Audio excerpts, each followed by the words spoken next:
माँ तो आखिर माँ होती है। दिल को छूने वाली माँ की ममता की कहानी।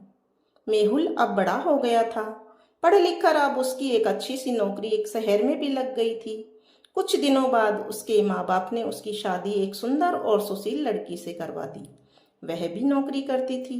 अब मेहुल और उसकी पत्नी दोनों जॉब करते हुए एक साथ ही शहर में बस गए थे।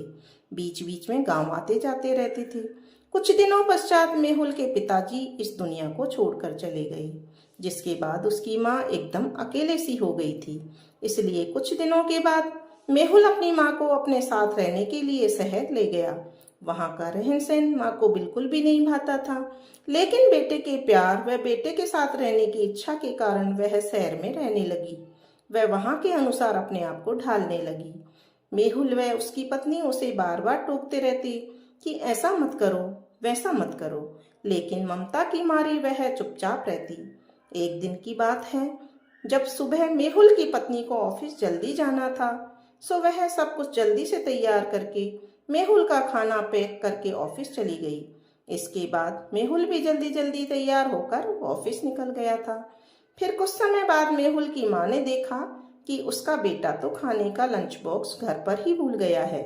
तो माँ ने बिना देर करते हुए फटाफट ऑफिस पहुंच गई और कंपनी के पास में एक कुर्सी पर बैठ गई, क्योंकि कंपनी में बाहर के व्यक्तियों को अंदर जाने के लिए मना था और बेटे को दिक्कत ना हो इसलिए फोन नहीं करके मैसेज किया कि बेटा आज तुम टिफिन भूल गए थे, मैं कंपनी के बाहर बैठी हूँ टिफिन लेकर।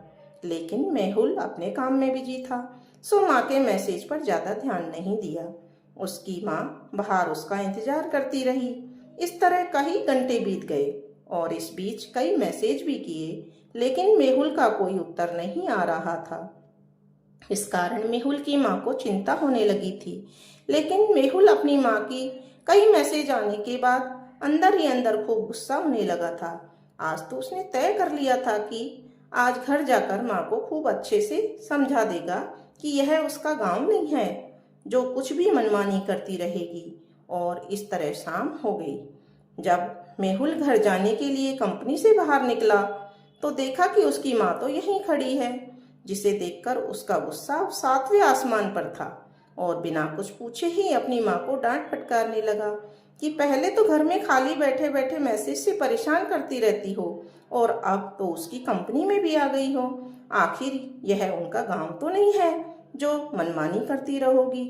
यह सुनकर मेहुल की माँ ने खाने का टिफिन मेहुल की ओर बढ़ा दिया, जिसे देखकर मेहुल को समझते हुए देर ना लगी कि वह अपना खाना भूल गया था, जिसे माँ ने उसे देने के लिए यहाँ आई है। इसके बाद मेहुल की माँ बोली, बेटा भले ही तुम बड़े हो गए हो, बड़े शहर में रहने लगे हो, भले ही अच्छे बुरे की ज्यादा समझ आ गई हो, लेकिन मेरे लिए आज भी मेरे कलेजे का टुकड़ा ही हो, जिसे मैंने बचपन से लेकर आज तक पालते हुए आ रही हूँ। मेहुल की अब आंखें खुल चुकी थी कि आखिर माँ उसकी परवाह करते हुए खाना लेकर आई थी, जिसे वह बिना सोचे समझे ही अपने माँ को डांटे जा रहा था। अब वह अपने किए पर बहुत पछतावा हो रहा था, जिसे देखकर माँ ने उसे एक बार फिर से अपने गले से लगा लिया और इस तरह मेहुल ने अब आगे से खुद को माँ के लिए बदल लिया था। अब उनकी पहले से ज्यादा अच्छी से देखभाल करने लगा था, जिसके बाद माँ को भी अब शहर अच्छा लगने लगा, क्योंकि अब उसका बेटा उसे फिर से मिल गया था।